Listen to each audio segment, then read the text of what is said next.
Et tradition, mesdames et messieurs, honorables membres du jury, chers invités, chers contradicteurs, bonsoir. Vu la constitution du Mali, vu le code pénal, tout individu doit avoir un nom et un prénom.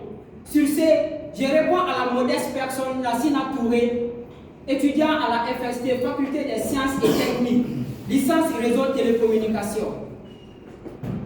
Avant tout, permettez-moi de remercier Allah le Tout-Puissant, l'Omniscient, l'Omnipotent, l'Alpha, l'Oméga, le Releveur, l'Abaisseur, le premier et le dernier, l'être suprême par la grâce de qui vous et moi sommes ici aujourd'hui, afin de débattre sur un sujet qui est d'une importance capitale, à savoir les sanctions de la CEDEAO contre le Mali. Avantages ou inconvénients? Bien sûr, par notre scientificité, nous défendons les avantages. Tout au long de ces débats, je serai accompagné par la charismatique, la charmante, la séduisante, l'élégante Philippe Kamouté et celle dont les mots ne sauraient la qualifier, la ravissante Awadjara. Il s'agira pour nous de faire un débat constructif, plein d'idées, et non un débat à ciel ouvert. Pour cela, nous nous servirons des raisonnements cohérents et des preuves irréfutables afin de vous convaincre et de convaincre ce charmant auditoire que les sanctions de la CEDEAO contre le Mali sont bel et bien des avantages. Mesdames et messieurs, je ne saurais me lancer dans le vif de ce sujet sans pour autant vous donner des explications conceptuelles et lexicales des mots et expressions clés de ces thèmes. Selon le dictionnaire Larousse, les inconvénients sont les conséquences fâcheuses d'une situation ou d'une action. Les avantages se définissent comme étant les profits matériels, financiers et moraux tirés des activités ou des situations. Quant aux sanctions, ce sont des mesures répressives infligées par une autorité pour l'inexécution des normes, l'inobservation d'une loi.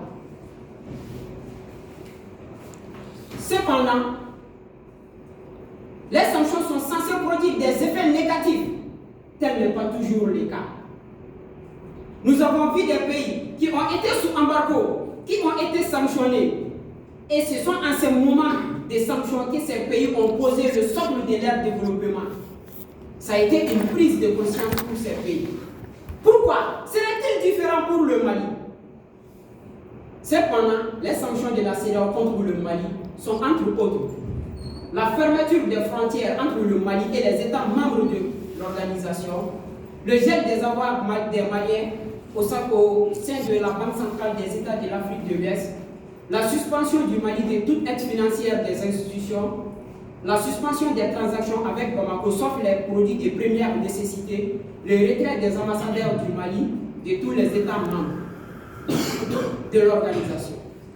Ces sanctions ont pour but de promouvoir un soulèvement massif de la population contre les autorités de la transition. Par ailleurs, pousser les Maliens à dire non aux prolongations de la transition.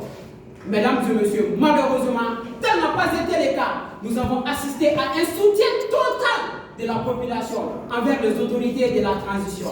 Chose qui n'a pas été observée depuis le régime de Modibo Keïta. Peut-on dire par là que le Mali ne tirera pas de profit vis-à-vis des sanctions de la CEDEAO? C'est ainsi que cet adage nous paraît une vérité. C'est dans l'extrême difficulté que nous reconnaissons nos forces et nos faiblesses. Mesdames et messieurs, jusqu'aux dernières minutes de ce débat, vous conviendrez avec moi que le Mali a tirera des avantages vis-à-vis des sanctions de la CEDEAO. Je vous remercie.